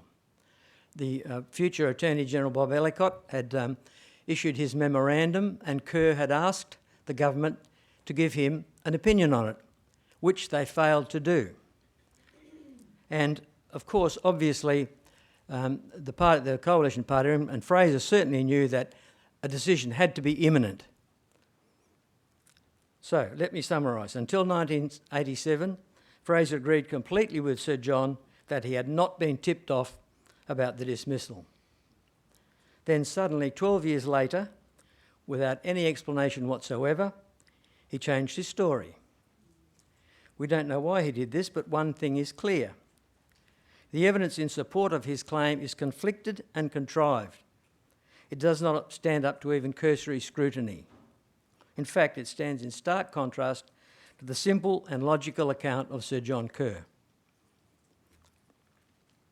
Now, I don't know how this episode will be portrayed in the Sky News documentary next week, because I suspect that Gerard Henderson, who is appearing in that, will provide a balanced account of it, or a counter-narrative. But if you relied on the account in Bramster's new book, you would not be aware of the fact that Fraser changed his story after 12 years had expired, nor that the note had been missing for 20-odd years, nor that its provenance is contested. Apparently there was not room for these inconvenient facts in a book a mere 600 pages long. This episode is just one in a complex tapestry of misrepresentation and innuendo designed to impugn Kerr's motives and character. Because when it comes down to the crunch, as Kelly and Bramston themselves have explicitly stated in their book, no Governor-General could have accepted Whitlam's advice as late as the 11th of November for a half-Senate election. Kelly and co characterised what transpired in 1975 as, quote, one of the most damaging and controversial events in Australian politics, unquote. It was certainly controversial at the time, but only remains so now because Kelly and Bramston and others have worked assiduously to make it so. but it was by no means a damaging event. And it was not a constitutional crisis. The Constitution worked exactly as it should. A Prime Minister who was unable to get supply from Parliament and was planning to bypass that obstacle by unconstitutional means had his commission as Prime Minister withdrawn. His successor obtained supply and immediately advised a double dissolution election. What could be more democratic than that? Let me ask you to ponder these questions. Suppose Sir John Kerr found himself under the same circumstances having to withdraw the commission of Prime Minister John Gorton, denied supply by a joint Labor-DLP Senate motion, as Whitlam attempted to do in 1970 with the express intention of bringing the government down. Would he, Kerr, have been subjected to the unrelenting abuse that dogged him to the grave?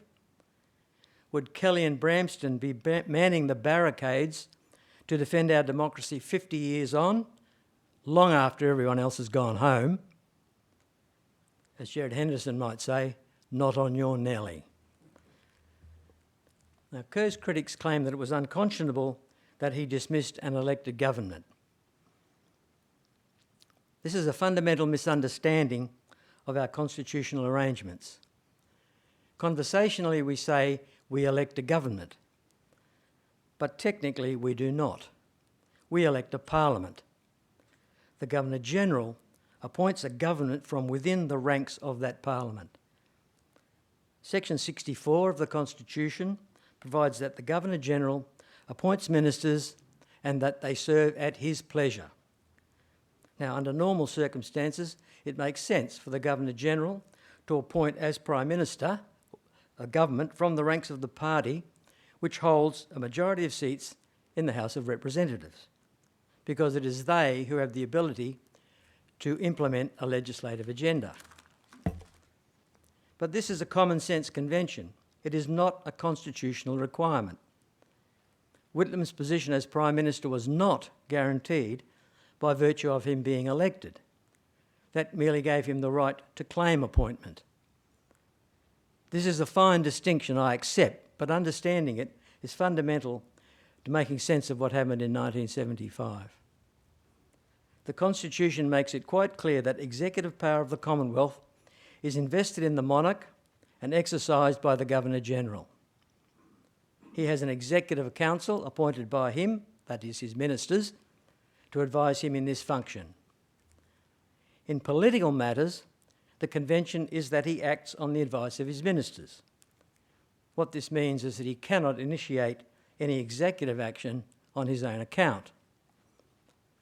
As the monarch's representative, it was incumbent upon Sir John Kerr to ensure that the Crown had the funds necessary to carry out the functions of government, and that they were required constitutionally. If his current ministers were not able to assure him of that, then he had a duty to appoint a ministry which could. Which brings me now to the doctrine of responsible government. Kelly and Co fundamentally misunderstand this concept. Responsible government does not mean that the government is responsible to the people of Australia, at least not directly. It means that the government is responsible to the Parliament, which in Australia consists of the House of Representatives and the Senate, not just the House. This is because the framers of the Constitution devised a system that would protect the rights of the states. During the constitutional conventions, it was recognised that this departure from the British model, in which government is responsible only to the House of Commons, would introduce tensions between a federal system and a centralised one.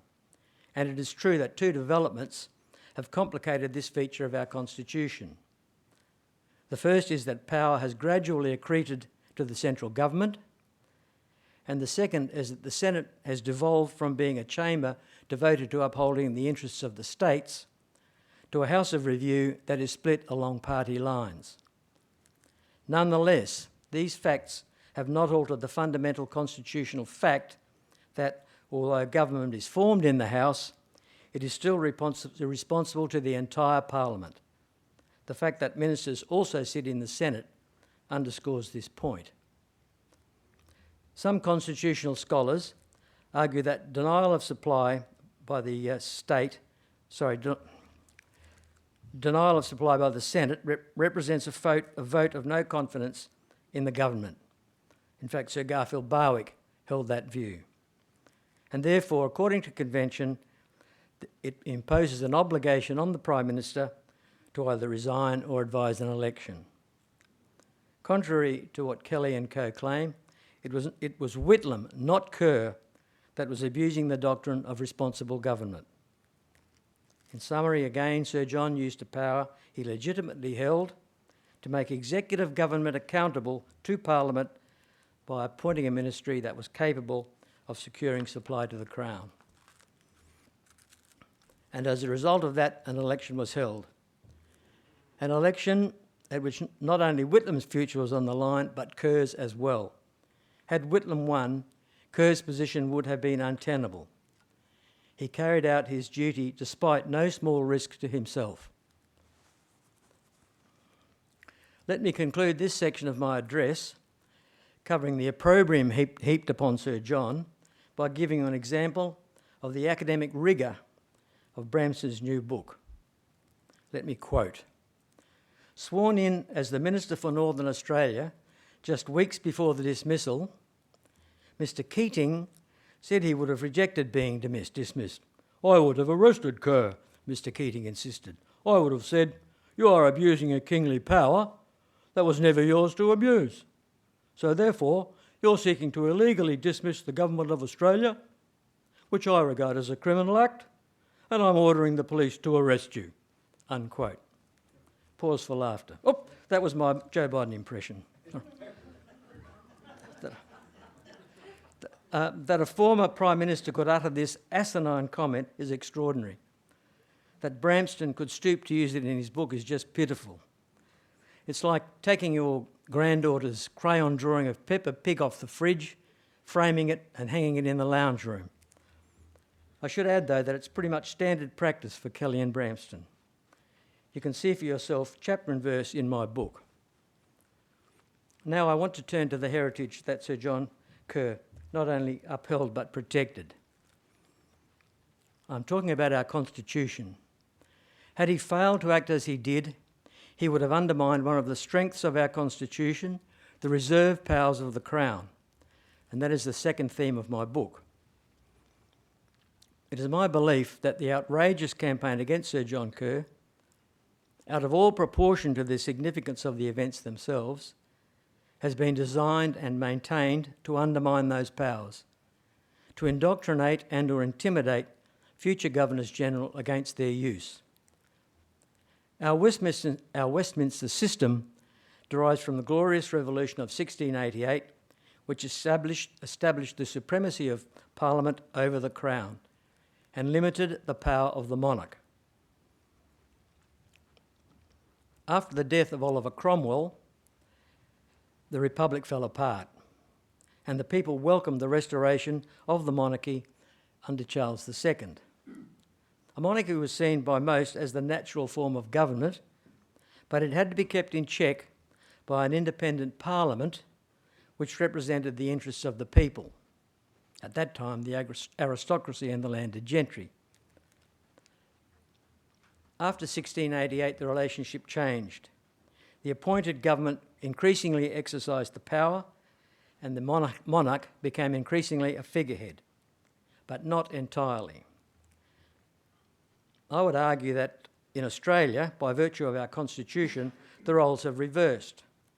We need an entity to protect us from parliamentary overreach. Let me digress and give you my view of the Australian monarchy. I think of our head of state as an enigmatic entity called the Crown. Now, I hope this doesn't sound too fanciful, but in my mind, the Crown is a temporal version of the Holy Trinity. The monarch is the equivalent of God the Father, distant and symbolic.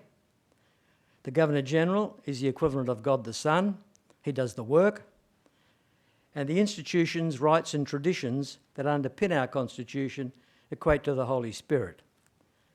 That's how I rationalise that we have a monarch who is not a citizen of this nature.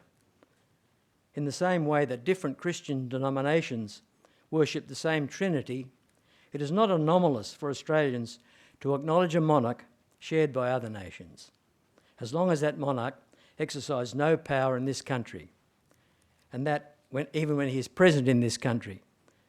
And that is the situation that pertains here. Such power as the Crown possesses is exercised solely by the Governor-General. He is not the deputy of the monarch. In my mind, he is analogous to a regent. The monarch is the custodian of the British heritage that we share, and he is the constitutional conscience of the Governor-General. If we foolishly sever that link by establishing the so-called republic, we risk losing that heritage, that link, that tangible link, and God knows what would replace it. But to again quote Gerard Henderson, I digress. Our protection against tyranny is the separation of the powers. Parliament makes the laws, which constrains the executive in its scope of action, and the judicature ensures that the executive conforms to the law. But what happens if the line between these powers becomes blurred or broken? What happens if the judicature drifts into making law or issuing moral judgments rather than legal ones? What happens when a parliament becomes subservient to the government? As, for example, can happen when one side of politics dominates both houses to the extent that the official opposition, and indeed the parliament itself, can safely be ignored, as has undoubtedly happened in Victoria. In my view, the Governor-General, in certain circumstances, may be our last line of defence against tyranny. One of the issues that confronted Sir John Kerr early in his tenure, and one that was used to belabour him in his post-dismissal career, was the signing of an Executive Council minute authorising the government to borrow money, $4 billion worth, from the shady Pakistani financier Tirath Kemlani, supposedly for temporary purposes. Kerr believed the loan was probably illegal, but he was advised by the Attorney General and the Solicitor General that the point was arguable. On that basis, he acted in accordance with convention, accepted the advice of his ministers, confident that the matter was justiciable, that is, it could be tested in court, and so he signed the minute. But what if a future Governor-General lacked confidence that A, the matter would even make it to court in the first place, or B, if it did, that it would be judged rigorously? At this point, let me quote from Queensland University Garrick Professor of Law, James Allen. Quote, "We are all living through what is probably the common law world's most intensive period of judicial activism ever. And by judicial activism, I mean the willingness by unelected judges to usurp the last word social policy decisions from those who are given the legitimate authority to make our laws, namely the elected legislatures and the drafters and ratifiers of our constitutions. And the judges are doing this based on implausible, unconstrained interpretive approaches that disconnect meaning, or rather what these judicial elites claim the document means, from any actual intentions that the legitimate lawmakers ever held," unquote. So if he were operating under present conditions, how confident could Sir John Kerr have been that the judicature would deliver a rigorous ruling on any contentious matter? How could he, for example, give royal assent to a bill he regarded as unconstitutional, that is, contrary to the letter of the Constitution, in the knowledge that the High Court might choose to redefine terms in the Constitution to conform to some new woke predisposition, as it did in the notorious Love case, in which the common and well-understood meaning of alien, as a person not born in and not a citizen of this country, was altered to exclude anyone with a smidgen of Aboriginal heritage, on the basis of some ethereal connection with the land. That was a ruling that even the Chief Justice opposed.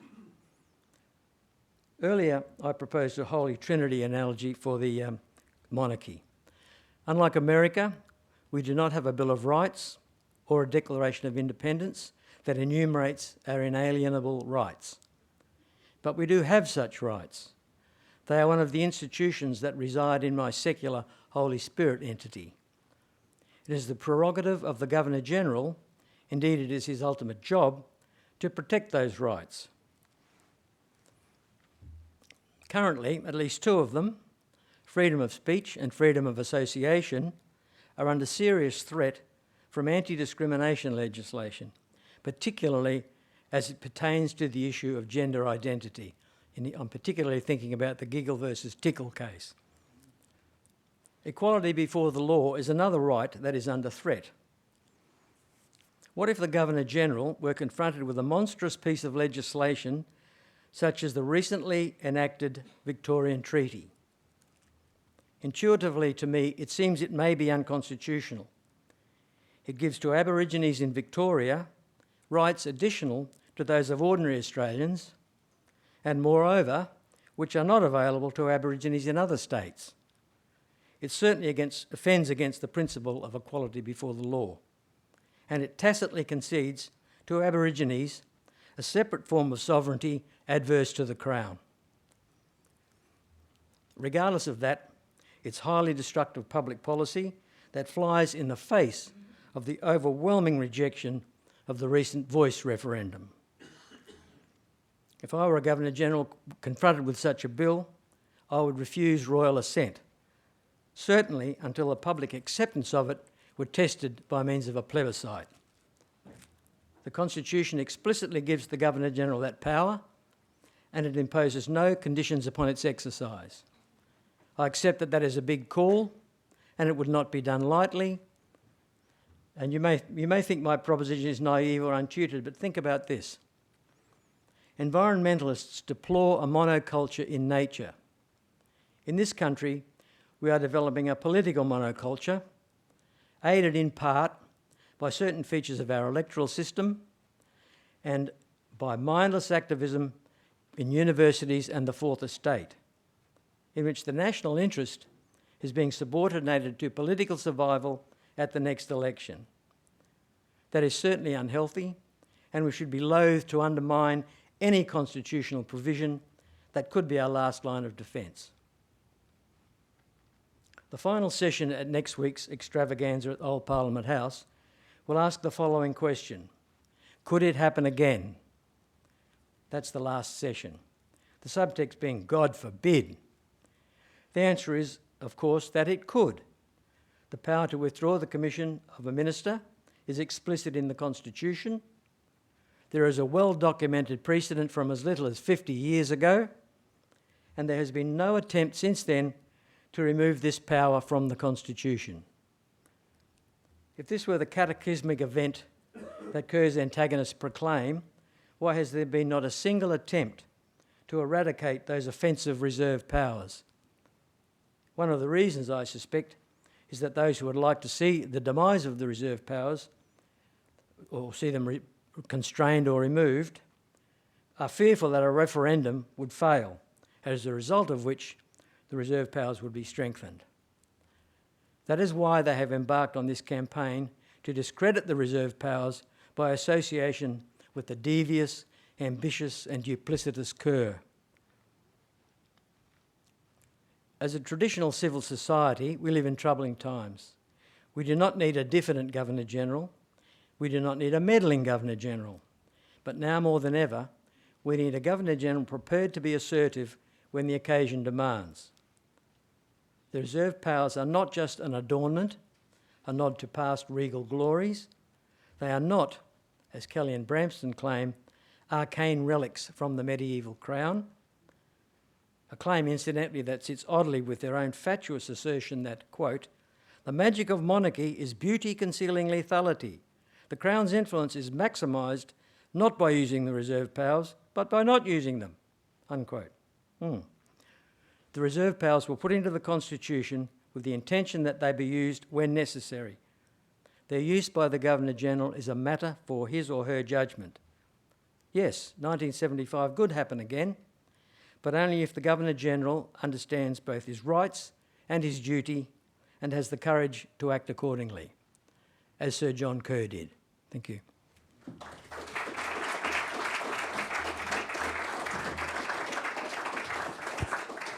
Thank you. I think you will agree that that was a major contribution to the learning of this country. And once again, I would ask you to join with me to thank Lieutenant Colonel Bang. Thank you.